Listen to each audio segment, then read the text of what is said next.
Hello students, welcome to the third lecture in accountancy. Now in this lecture we are going to learn how to record transactions in the books of accounts. Now here we are going to see that all business transactions or till date we have learnt in concepts and basic terms there are certain evidential proof. Now all these evidential proof have to be taken into consideration whenever the transactions are recorded in the books of accounts. So topic 3, recording of transaction part 1. Now all business transactions, I said, they have to have certain source document. Now the source document is nothing but it is the voucher or a written document on which all financial transactions are based. So such vouchers may be cash memos, invoice, sales bill, pay-in slip, etc. Now sometimes for all transactions we may not have such invoices. For example, if I take small or petty expenses like purchase of stationery, postage, stamps, in these cases the vouchers are not given to us. So in such case we have to prepare our vouchers. So such vouchers are prepared in following manner. Yes, it is a practical oriented question where you have to draw a specimen or a diagram of a voucher. So here we have given you two specimens, one of debit voucher and the credit voucher. Now when it is a debit voucher, in between you are going to write the word debit voucher, then the name of the firm is to be stated, the voucher number is to be stated, the amount to be credited is to be stated, or to which amount it is to be taken, that is what is the credit amount and what is the debit amount. We have to also specify the date on which the transaction has occurred. Then you have to write the serial number. On a particular day you can have more than one small expenses, so you can prepare the same amount in the same voucher, or the dates and the serial number you can show in the same voucher. Next, it should be signed by an authorized person and also be prepared by one responsible person. So the person who is making such vouchers will have to prepare and sign, and the concerned authority also should accept it. Similarly, credit voucher, it is just similar to that of a debit voucher. Now credit voucher will have the name of the firm. On top you have to write credit voucher, what accounts are credited, the amount for which account it is debited, the voucher number, the amount and the date. So if you are having more than one transactions you can record in the same voucher. So these specimens can come for 5 marks as a practical oriented question. Now come for the next one. We are having certain accounting equations. Now what are these accounting equations? Accounting equations are the relationship that is going to be shown between the assets and liabilities of a business. Always we say that our assets, total assets, must be equal to our liabilities and capital. That means liabilities are outside debts and capital is the investment. So capital is the loan taken from the owner of the business. So your liabilities, it's a debt from business point of view, because it is the repayment. The business has to repay this capital whenever it is closed. So it is treated as a liability from business point of view, because it is put by the owner and it is lastly repaid. Therefore it is stated as investment or capital. So capital is nothing but it is the investment made by the owner and liabilities are the outside debts.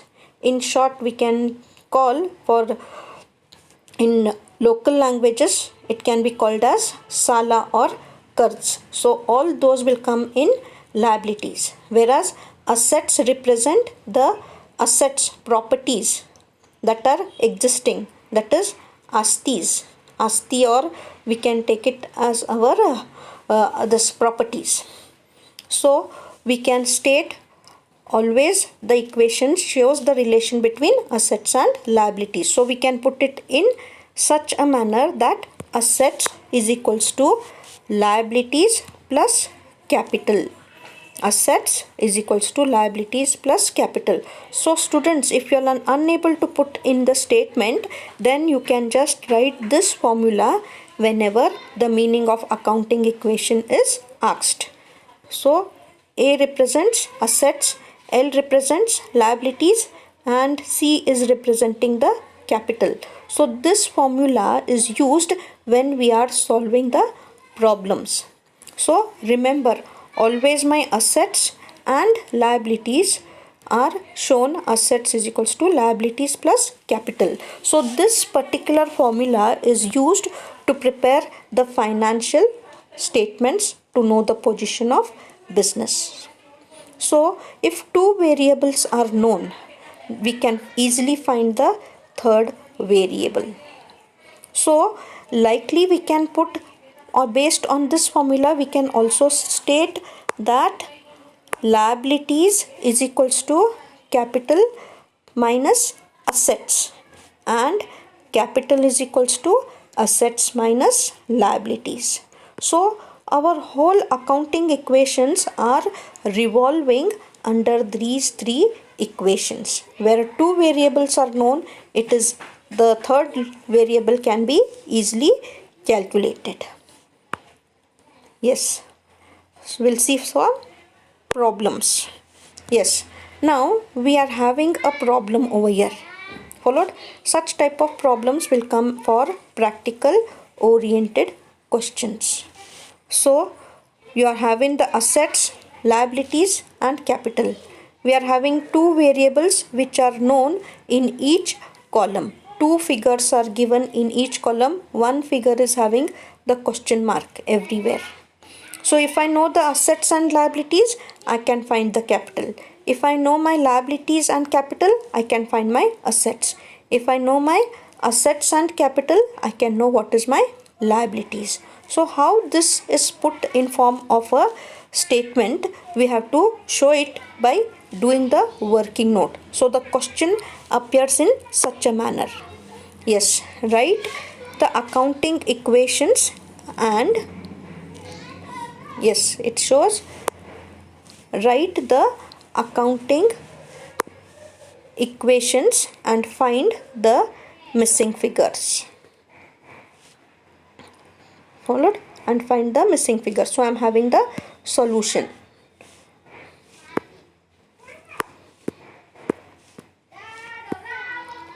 I will write what are my assets and liabilities. So first I'll put the equations.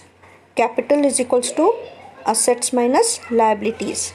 Assets is equals to liabilities plus capital, and liabilities is equals to assets minus capital. So we'll first write the formula, then we'll minus the given variables to know what is the answer. So 60 minus 20, then 30 minus 20, 30 plus 20 and 60 minus 5. So I'll get the answers as 40,000 for capital, then 50,000 for my assets, second equation, and the last answer will be 55,000. So if we prepare in this manner, students, we are sure to get 5 marks. So this is 5 marks practical oriented question. Now I hope you all followed. Now follow it or try in the next slide. One problem is given where you are having accounting equations are asked, and you have to find the missing figures. So you know we'll be giving you all the assets, liabilities and capital. Your task is to find the missing figures. Yes, the table has come. You are having assets 1 lakh, liabilities 60. Find the capital. Your assets are 2 lakhs, liabilities is not known, capital is given. Find the liabilities. In the last slide, I know my liabilities and capital, but I do not know my assets. So within 2 minutes, try to solve this particular problem. Minus the higher figure from the lower figure, you will get the amount of the liabilities and capital. In the last slide, use the formula asset is always equal to capital. So only for knowing the assets, I have to add the given two figures. So we'll see what are the answers. Check your answers. Yes, the first answer is 40,000. Second answer is 80,000 and third answer is 1,80,000. Now that was practical oriented question. Now on these accounting equations, we will also get certain 6 marks problems. Now how these problems will be there? They will be asking us to frame the accounting equations based on the following transactions. So they give us transactions. So copy down this problem. Yes, Ajay started business with rupees 1 lakh and it is bought in cash.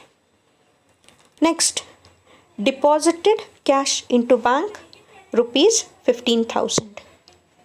Third, purchased goods from Nagesh for rupees 20,000 in cash. Fourth, now only 3 transactions are given. Now when we are recording the transactions, always remember that you are playing the part of Ajay and you have started the business. So what all is coming in your business has to be put in form of an equation and then you have to start. So before starting this equation, we should be clear with the accounting terms. So what is asset, what is liability, what is my capital? This distinction you all should be able to clarify. Then these accounting equations will be easy for you all to calculate. So you must know what are my assets, what are my liabilities and what are my capital. So remember, whenever I have amount which is given off, whatever goes away from me, the given off benefit is always taken on the debit side. So what I am receiving in accounting equations, I am trying to know what benefit is got by me and what benefit is given by me. So this is what I am going to take whenever my accounting equations are dealing. So all these transactions are related to Ajay. So assume yourself to be as Ajay and then we will start with our solution. So for this you'll have to first draw a table. Yes, on top you'll write accounting equation asset is equals to liabilities plus capital. So based on this equation only we are going to solve these solutions to know whether my assets and liabilities and capital is correct. We will just justify this equation is correct or no. So draw a table. Yes, now you all can see a table has appeared in front of us. So first column will be my serial number. Second, I'm going to see what has happened. So transaction analysis. In the third part, I'm going to write the accounting equation. So my assets will be taken here, liabilities will be taken here, and then my capital is going to be taken. So I'll write the equation asset is equals to liability plus capital. Now I will write the first transaction, that is Ajay started business with cash rupees 1 lakh. I have written. So in this transaction, the asset that I have got, what business is getting the benefit of cash, and that cash is in form of my capital. So what is my asset? Asset is cash, which is equal to 1 lakh. Now I am not liable to pay any other person because it is newly started business. I don't have any liabilities. But the investment made by me, Ajay, is 1 lakh. So my asset and capital is same as 1 lakh. 1 lakh and 1 lakh. So this statement, asset is equals to liabilities plus capital, is correct. So 1 lakh plus 0, 1 lakh is equals to 0 plus 1 lakh. How it is? 1 lakh is equals to 0 plus 1 lakh. Answer will be 1 lakh only. So I have 1 lakh which is taken. Now the second one, deposited into bank, deposited cash. Now in bank, except cash or check, whatever it is, only cash is the dealing that is done in the banking ones. So I have deposited cash into bank. So what is my cash which is existing? I am having 1 lakh. From this 1 lakh, I am going to minus 15,000. So 1 lakh minus 15,000. What will be the balance of cash? 85,000. To this 85,000, bank followed. Now I am having a new asset which is created, that is bank account.